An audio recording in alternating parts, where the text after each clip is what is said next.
마가복음 14장 66절에서 72절까지 보겠습니다. 마가복음 14장 66절에서 마지막 절 72절까지 제가 봉독하고 72절은 우리 함께 한 목소리로 봉독하겠습니다.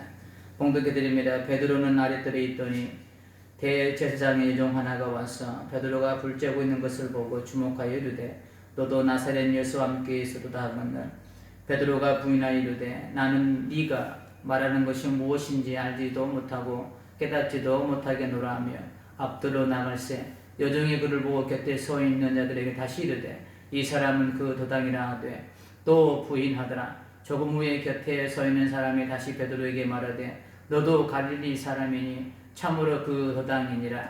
그러나 베드로가 저주하며 맹세하되 나는 너희가 말하는 이 사람을 알지 못하노라 하니 다같이 합니다. 닭이 곧 두 번째 울더라. 이에 베드로가 예수께 자기에게 하신 말씀 곧 닭이 두 번 울기 전에 네가 세 번 나를 부인하리라 하심이 기억되어 그 일을 생각하고 울었더라. 아멘. 우리 앞뒤로 인사하겠습니다. 홀로 보냅시다. 자신을 축복합니다. 나는 행복한 사람이다. 한번 따라해 봅시다. 기회를 놓치지 말라. 오늘 제목입니다. 함께 나눌 의미의 제목. 아마 이 말을 많이 들어보셨을 것 같습니다. 인생은 어느 누구나 세 번의 기회가 온다. 이 말을 많이 들어보셨죠? 세 번의 기회는 반드시 찾아온다. 이 말이 사실일지는 모르겠지만 사람들은 삶에서 주어진 기회를 붙잡아 성공하기 위해서 부단한 에너지를 쏟습니다. 성공하기 위해서. 사람들은 자기의 과거의 삶을 생각하며 이런 말을 하곤 하죠. 그때 내 인생에 세 번밖에 없는 첫 번째 기회였는데 그 기회를 잡았어야 되는 건데 이제 내 앞으로 남아있을 기회는 두 번밖에 없네. 이렇게 아쉬운 마음으로 아쉬움을 토론하고 하기도 합니다. 정말로 인생에 세 번밖에 기회가 없을까요?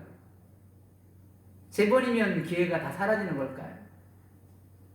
어찌 보면 이 말을 믿지 않는 사람들에게 그리고 믿지 않는 사람들 세계 속에서 통용되는 그런 암묵적인 말들이 아닌가 생각해 봅니다. 그런데 예수님을 구주로 믿고 살고 있는 우리 믿음의 사람들은 나의 인생 속에 주어지는 기회가 세 번에 그친다는 세상 논리에 갇혀서는 안 된다는 거예요. 그냥 농담 반 진담 반으로 인생에 세 번의 기회가 온다라는 말을 하고 있지만 우리 믿는 사람은 거기에 너무 신경 쓰지 않아도 된다는 거예요. 거기에 꽂히지 않으셔도 된다는 거예요. 왜 그러냐면 우리 믿음의 사람은 하나님의 시간에 따라 삶을 살아가기 때문에 하나님의 섭리와 계획에 따라서 우리의 모든 인생이 이루어져 가고 섭리대로 계획대로 움직여져 간다는 사실을 우리는 믿음으로 받아들일 수 있어야 합니다. 그렇기 때문에 이 암묵적으로 말하고 있는 인생에게 주어진 세 번이라는 이 말에 우리 생각이 너무 안 꽂혀도 된다는 거예요. 세상 사람들은 농담처럼 말하고 있는 이 세 번의 기회라는 말은 우리 믿음의 사람들은 새겨들어서는 안 됩니다. 그 이유는 하나님을 우리를 향해서 끊임없는 기회의 문을 열어놓고 계시기 때문이에요. 끊임없이. 그 중에서도 가장 중요한 기회의 문이 있습니다. 성공의 문이 아니라 그래서 바로 회개할 수 있는 기회. 회개할 수 있는 기회. 이 기회를 놓치면 돌이킬 수 없는 일들이 나의 삶을 뒤흔들게 됩니다.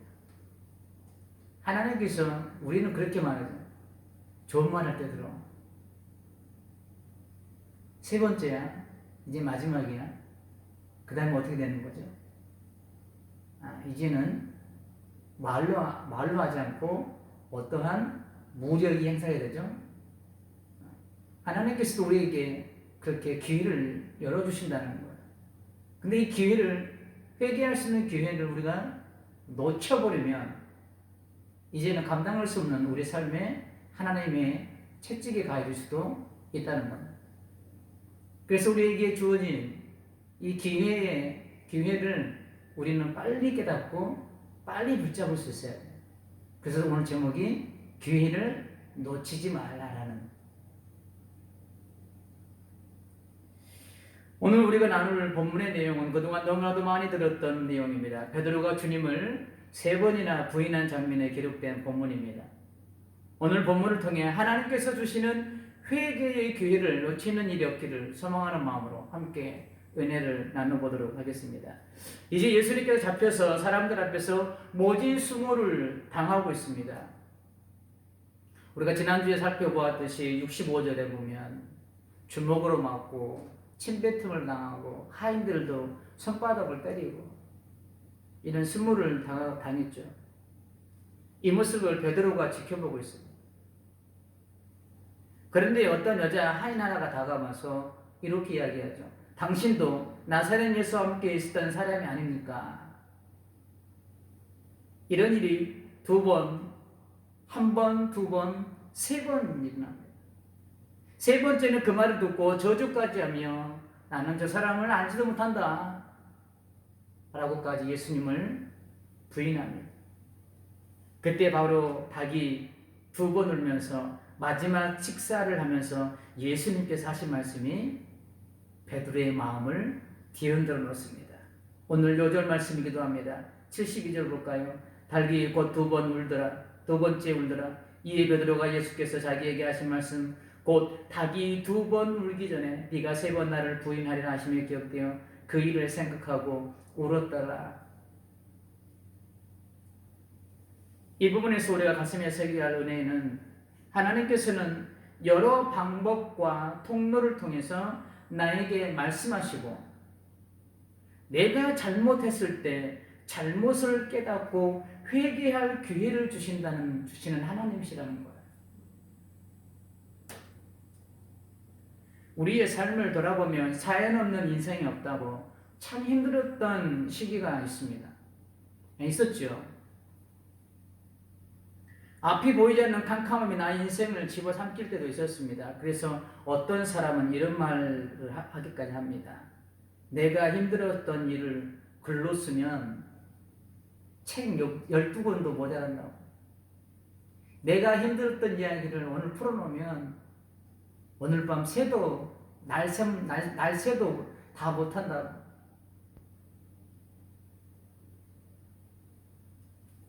이렇게 누구나 인생 가운데에서는 사연이 다 있습니다. 힘든 사연들이 다 있습니다. 그런데 그 시간들을 지나놓고 과거의 시간들을 돌아보면 우리는 그렇게 고백하죠. 그때 하나님 은혜였어. 더 나아가서 이렇게까지 고백하신 분들이 있어요. 힘들었지만 그때가 참 행복했어. 좋았어. 베드로는 2번째까지 예수님을 부인했을 때까지는 예수님께서 하신 말씀이 생각나지 않았습니다. 닭이 1번째 울었을 때도 생각나지 않았습니다. 3번째 부인하고 나니 바로 닭이 울었습니다. 2번째. 베드로는 닭의 울음소리를 듣는 순간 그때 예수님께서 하신 말씀이 생각났습니다. 1번째 부인했을 때 왜 예수님의 말씀이 생각 안 났을까? 2번째 부인했을 때 왜 예수님의 말씀이 생각 안 났을까요?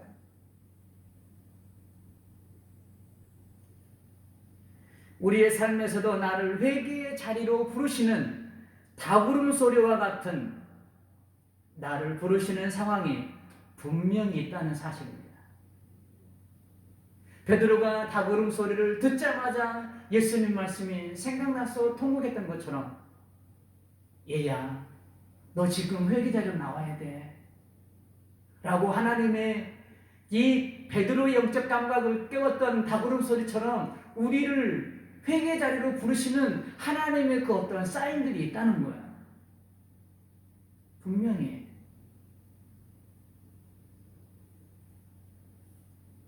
그런데 우리가 그것을 영적으로 인지하지 못하기 때문에 주님이 부르시는 회개의 자리로 우리가 빨리 나가지 못하는 경우가 있습니다. 이게 하나님이 나를 회개의 자리로 부르시는 다구름 소리와 같은 그런 하나님의 사인이라는 것을 우리가 인지를 못해요. 그래서 버티다가 더 큰 낭패를 당하죠. 주님은 다구름 소리를 통해서 자기를 부인한 베드로를 회개의 자리로 부르셨던 것처럼 지금도 주님은 나를 회개의 자리로 부르시는 다구름 소리를 들려주고 계십니다. 너 이 소리가 들리니? 이 소리는 너를 지금 내가 부르고 있는 소리란다. 우리에게 지금 하나님께서 이 다구름 소리와 같은 소리를 우리에게 지금 계속 사인을 보내고 있는 거예요. 이 소리가 들려 회개의 기회를 놓치는 일 없기를 주님의 이름으로 축복합니다. 그리고 두 번째로 우리가 가슴에 새겨야 하면은 말씀은 반드시 이루어진다는 거예요. 가룟 유다가 자신을 팔 것과 베드로가 3번이나 자신을 부인할 것을 예수님은 이미도 말씀하셨죠. 우리가 살펴보는 마가복음 14장 30절에서 베드로가 부인할 것을 이미도 말씀하셨습니다. 예수께서 이르시되 내가 진실로 네게 이르노니 오늘 이 밤 닭이 2번 울기 전에 네가 3번 나를 부인하리라. 이미도 말씀하셨습니다. 그리고 예수님은 또한 이 부분 아니라 천지는 다 변해도 말씀은 변함이 없이 반드시 이루어질 것을 쐐기를 박는 말씀을 하십니다. 그 말씀이 어디에 있냐면 마태복음 5장 18절에 있습니다. 진실로 너희에게 이르노니 천지가 없어지기 전에는 율법의 1.1획도 결코 없어지지 않냐고 다 이루리라. 세상은 다 변해도 이 말씀은 1.1획 변하고 다 이루어진다는 거예요. 하나님의 말씀은 변함없이 반드시 이루어질 것을 또한 이사야 선지자를 통해서도 말씀하고 있습니다. 이사야 40장 8절에 보면 이런 말씀이 있습니다. 풀은 마르고 꽃은 시드나 우리 하나님의 말씀은 영원히 서리라 하라. 세상의 모든 풀과 꽃은 시들지만 하나님의 말씀은 영원히 존재하고 하나님의 그 뜻은 반드시 이루어진다라는 또 다른 의미. 이처럼 하나님의 말씀은 시대와 시대를 넘어 그 뜻을 이루시면서 지금 오늘 이 시간까지 우리에게 도달했습니다. 이 말씀은 나의 삶의 한복판을 관통하면서 나를 통해 계획하시고 섭리하신 모든 것들을 반드시 이루어 가실 것을 믿으시기를 바랍니다. 하나님께서는 저와 여러분들을 통해서 계획하시고 섭리하신 것들을 반드시 이루실 거예요. 하나님께서는 우리 교회를 통해서 하나님의 뜻과 섭리를 반드시 이루실 거예요. 그리고 우리가 가슴에 새겨야 할 또 하나의 은혜가 있습니다. 그것은 뭐냐면 주님은 회개할 기회를 주신다는 거예요. 회개할 기회. 주님은 베드로가 한두 번 부인했을 때 바로 징계하지 않으셨습니다. 물론 예수님의 말씀이 약속한 말씀이 있었고 선포한 말씀이 있었기 때문에 그렇기도 하지만 베드로가 다구름 소리를 들을 때까지 기다려주시는 이 주님, 회개의 자리로 부르시고 회개할 기회를 베드로에게 지금 주고 계시는 거예요. 기다리면서. 베드로뿐만이 아닙니다. 성경의 예를 한번 찾아보면서 하나님의 손길을 한번 느껴보기를 바랍니다. 먼저 요나서를 보면 하나님께서 니느웨 성을 징계하겠다고, 그들의 죄가 목까지 찼다고, 이제는 니느웨 성을 내가 징계하겠다고 요나에게 말씀합니다. 그러면서 요나 너는 니느웨에 가서 내가 너에게 한 말을 전해라. 그런데 요나가 그렇게 말을 안 듣죠.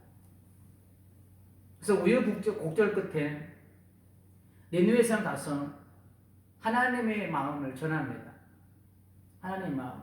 하나님이 이만 집안에서 이성을 멸하겠다고 한다. 이 말을 들은 니느웨 왕과 백성들, 그리고 성경은 짐승까지라도 금식을 선포하며 하나님 앞에 회개자로 나갑니다. 이런 회개하는 모습을 보면서 하나님께서 내리시고자 했던 진노의 잔을 거두십니다. 이 모습을 보면서 요나가 하나님을 향해서 항변하죠. 아니 왜 멸하겠다고 했으면서 왜 멸하지 않냐고.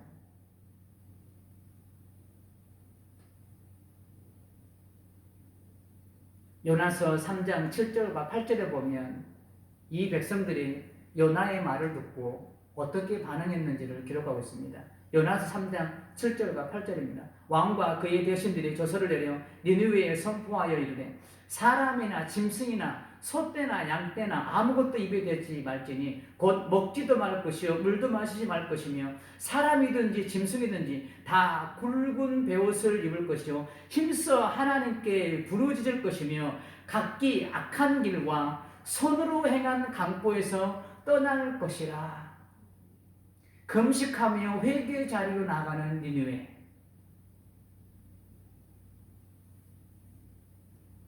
하나님의 말씀을 듣고 믿음으로 반응하여 회개 자리로 나갔던 니느웨 왕과 백성들의 모습을 보고 하나님의 반응은 이렇습니다. 요나서 3장 10절입니다. 하나님이 그들이 행한 것 곧 그 악한 길에서 돌이켜 떠난 것을 보시고 하나님이 뜻을 돌이키사 그들에게 내리리라고 말씀하신 재앙을 내리지 아니하십니다. 회개 기회를 주시는. 그리고 또 다른 것을 봅니다. 열왕기하 22장 19절에 보면 요시야 때에 하나님께서 말씀하신 내용이 22장 19절 보면 내가 이곳과 그 주민에게 대하여 빈터가 되고 저주가 되리라 한 말을 네가 듣고 마음이 부드러워져서, 다른 말로 회개했다는 거예요. 하나님의 진노의 소리를 듣고 우상을 섬긴 이스라엘 백성들을 향하여 내가 이제는 이스라엘 백성들을 내가 진멸하겠다 라고 선포하신 하나님의 말씀에 회개 자리로 나갔다는 거예요. 마음이 부드러워졌고 여호와 앞 곧 내 앞에서 겸비하여 옷을 찢고 통곡하였으므로 나도 네 말을 들었노라. 여호와가 말하였느니라. 우상을 섬기는 이스라엘 백성들을 향해 진노를 내리시겠다는 말씀을 전해 듣고 회개하는 모습을 보시고 내리시겠다고 하신 진노를 거두시겠다는 말씀이에요. 또 역대하 7장 14절에 보면 이런 말씀이 있습니다. 내 이름으로 일컫는 내 백성이 그들의 악한 길에서 떠나 스스로 낮추고 기도하여 내 얼굴을 찾으면 내가 하늘에서 듣고 그들의 죄를 사하고 그들의 땅을 고칠지니라. 역대하 12장 7절에도 비슷한 말씀이 있습니다. 여호와께서 그들이 스스로 겸비함을 보신지라. 여호와의 말씀이 스마야에게 임하여 이르시되 그들이 스스로 겸비하였으니 내가 멸하지 아니하고 저희를 조금 구원하여 나의 노를 시삭의 손을 통하여 예루살렘에 쏟지 아니하리라. 질문해 봅니다. 하나님께서는 우상을 섬기고 악을 행하는 이스라엘 백성들을 그냥 즉각적으로 징계하시면 되는데 그렇잖아요. 아무런 통보 없이 그냥 하나님께서 그들에게 진노할 수 있는 능력이, 징계할 수 있는 능력이 하나님께 충분히 있습니다. 하나님 스스로가 선지자를 통하지 않고 바로 즉각적으로 일할 수 있는 능력을 가지신 분이 하나님이세요. 그런데 왜 하나님은 선지자들을 통해서 왜 이렇게 말씀하고 계시는 걸까요?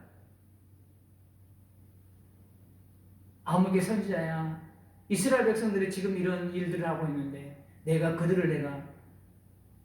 징계의 채찍을 들려고 한다. 가서 내 마음을 전해라. 왜 이렇게 하셨을까?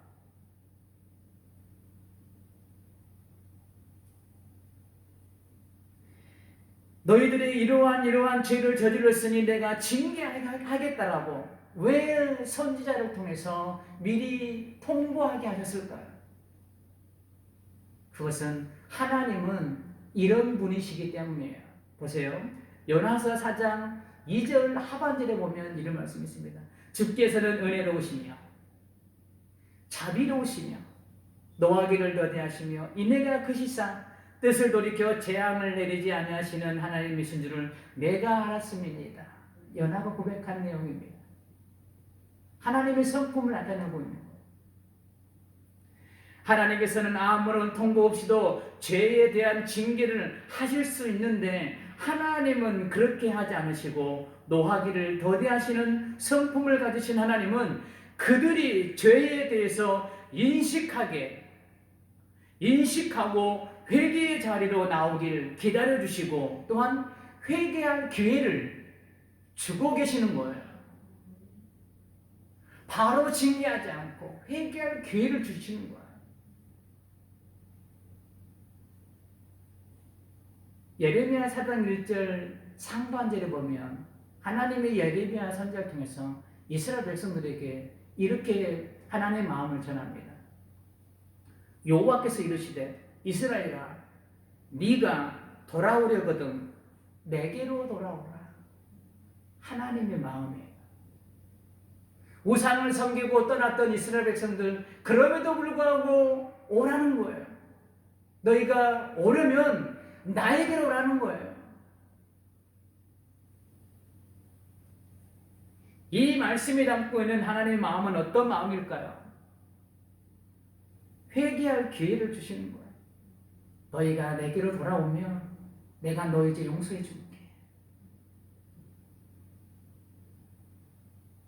마음을 돌이켜 주님 앞에 와 회개하면 용서해 주시겠다는 하나님의 마음이 담긴 말씀입니다. 베드로는 두 번째까지는 주님이 하신 말씀이 자기 살 궁리에 빠져서 주님이 하신 말씀이 전혀 생각나지 않았습니다. 자기 살려고. 그러나 주님은 즉각적으로 반응하지 않으시고 베드로를 기다려 주십니다. 그리고 닭이 웁니다. 그때서야 베드로는 주님이 하신 말씀이 생각나 통곡하며 회개합니다. 베드로에게 닭 울음 소리가 들린 것도 은혜입니다. 그 닭 울음 소리를 듣고 말씀이 생각나 회개의 기회를 놓치지 않고 회개의 자리로 나갔던 것도 은혜입니다. 이 하나님의 은혜가 나를 향해 지금 오르고 있습니다. 회개의 기회가. 우리가 어떤 삶을 살든 인애가 끝없는 사랑으로 나를 품어주십니다. 노하기를 더디하시는 하나님께서 내가 죄를 자각하고 회개할 기회를 주시며 내가 회개의 자리로 나오길 주님은 기다려 주시는 거야. 기회를 주시는 거야.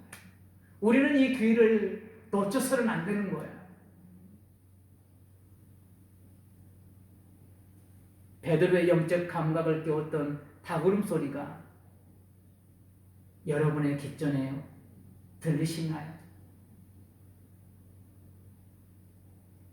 우리 역시도 베드로처럼 때로는 주님을 부인할 수도 있습니다.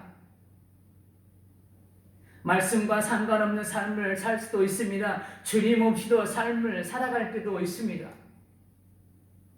그럼에도 불구하고 우리가 모든 죄에서 돌이키고 하나님 앞에 나와 죄를 자복하고 회개할 때까지 기다려주시는 주님의 은혜. 즉각적 심판을 하지 않으시고 그리고 노하기를 더디하시며 나에게 회개할 기회를 주시는 하나님의 은혜. 이 주님의 은혜를 깨닫고 베드로처럼 나를 부르시는 닭울음 소리가 나의 영혼에 들려 회개의 기회를 놓치지 않기를 주님의 이름으로 축복합니다. 결론입니다.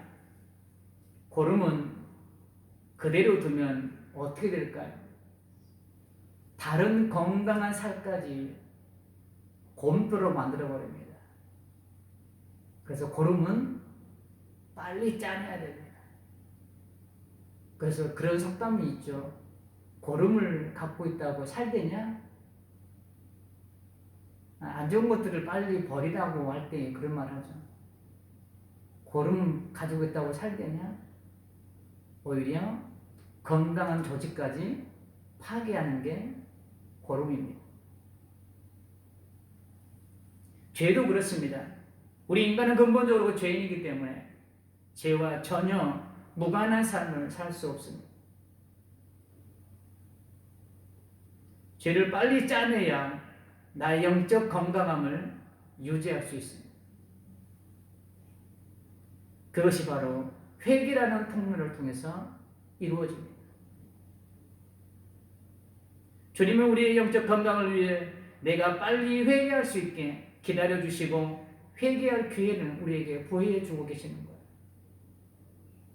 소망하기는 나의 삶에서 나의 영적 감각을 깨우는 다구름 소리가 주님이 나를 회개의 자리로 부르시는 음성으로 들려 회개거리가 있다면 빨리 회개의 자리로 나아가 회개의 기회를 놓치지 않는 복된 성도님들이 다 되시기를 주님의 이름으로 축복합니다. 하나님은 절대적으로 우리에게 즉각적 심판을 하지 않습니다. 반드시 베드로에게 들려주셨던 이 다구름 소리와 같은 그 어떤 사인이 우리에게 있을 거예요. 하나님이 분명히 다구름 소리와 같은 그런 어떤 사인들을 우리에게 보내주실 거예요.